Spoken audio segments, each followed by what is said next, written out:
Iryo tegeko ry'umukuru w'igihugu ryaraye riteweko umukono na Evariste Ndayishimiye arongoye igihugu c'u Burundi, rihamagarira abantu kwitaba amatora ategekanijwe kuva kw'igenekerezo rya 5 ukwezi kwa gatandatu umwaka buca dutangura w'2025. Ayo matora azoba ari ayo gutora abashingamateka, abajenama b'amakomine, abakenguza amateka, abajenama canke abahanuzi bo ku mitumba canke amakaritiye, hamwe n'abakuru b'imitumba n'amakaritiye.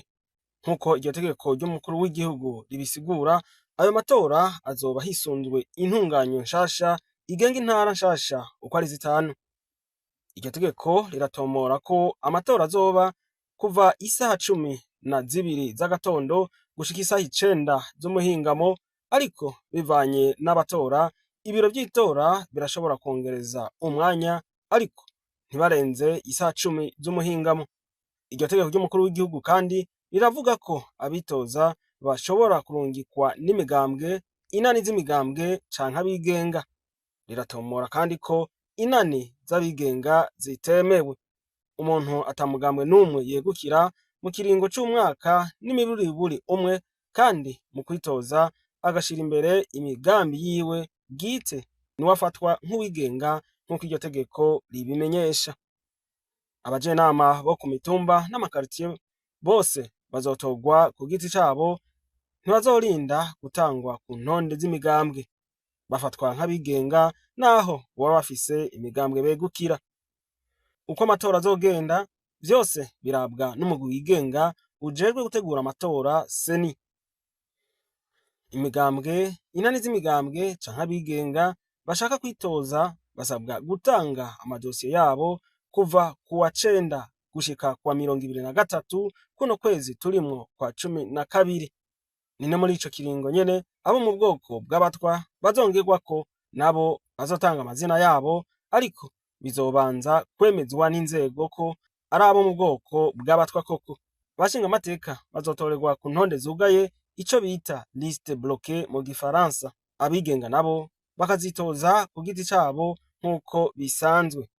Iryo tegeko ry'umukuru w'igihugu ryerekana ko intebe zizogabanganywa uku gukurikira, hatarimwo abazokongerwamwo nk'abo mu bwoko bw'abatwa, ico bita cooptation.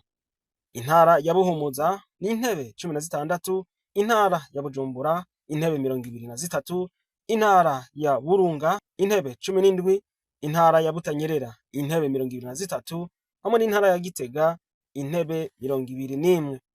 Zose hamwe akaba ari 100 abazokongerwako batarimwo. Urutonde rwose rwugaye rukazokorwa hisunzwe ubwoko n'ibitsina. Abarundi baba mu mahanga nabo bazotorera ku buserukizi bw'u Burundi mu bihugu barimwo. Umugwi seni ukazobaha intumbero biharije y'ingene bizogenda. Abasirikare bari kugarukana amahoro n'umutekano mu bindi bihugu nabone bazohabwa intumbero yuko bazotora.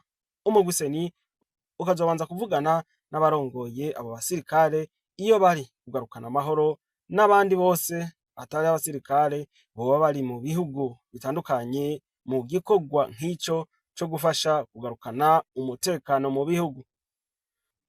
Abitoreza kuja mu nama mpanuzwa jambo ya komine nabo bazoshikana amadosiye yabo mu mugwi ujejwe gutunganya amatora kuva ejo aho bukera gushika kuwa 19 kuno kwezi kwa Kigarama. Zone yose itegerezwa guserukirwa. Inama mpanuzwa jambo ya komine itegerezwa kujamwo n'imiburiburi abantu 25, kandi hisunzwe ibice 30% vy'abakenyezi. Abajenama b'amakomine bazoba batowe nibo bazoca batora abakenguza amateka kw'igenekerezo rya 23 ukwezi kw'indwi umwaka wa 2025 ku migwa mikuru y'intara. Intara yose izogira abakenguza amateka 2 gusa, hamwe n'abazokongerwako muco bita cooptation. Muri aya matora y'abakenguza amateka, imigambwe canke inani z'imigambwe n'abigenga bashaka kwitoza bazotanga amadosiye yabo mu kwezi kwa 5 umwaka wa 2025 kuva kw'igenekerezo rya 5 gushika ku rya 19. Umugambwe wose canke urunani bazotanga intonde zibiri z'abantu bafise ubwoko butandukanye, nabo nyene bazotorezwa ku ntonde zugaye liste bloquée. Abakuru b'imitumba n'amakaritiye nabo bazotorwa kw'igenekerezo rya 25 ukwezi k'umunani umwaka w'ibihumbi 2025, bakazoshikana amadosiye yabo muri seni mu kwezi kwa gatandatu umwaka w'ibihumbi 2025.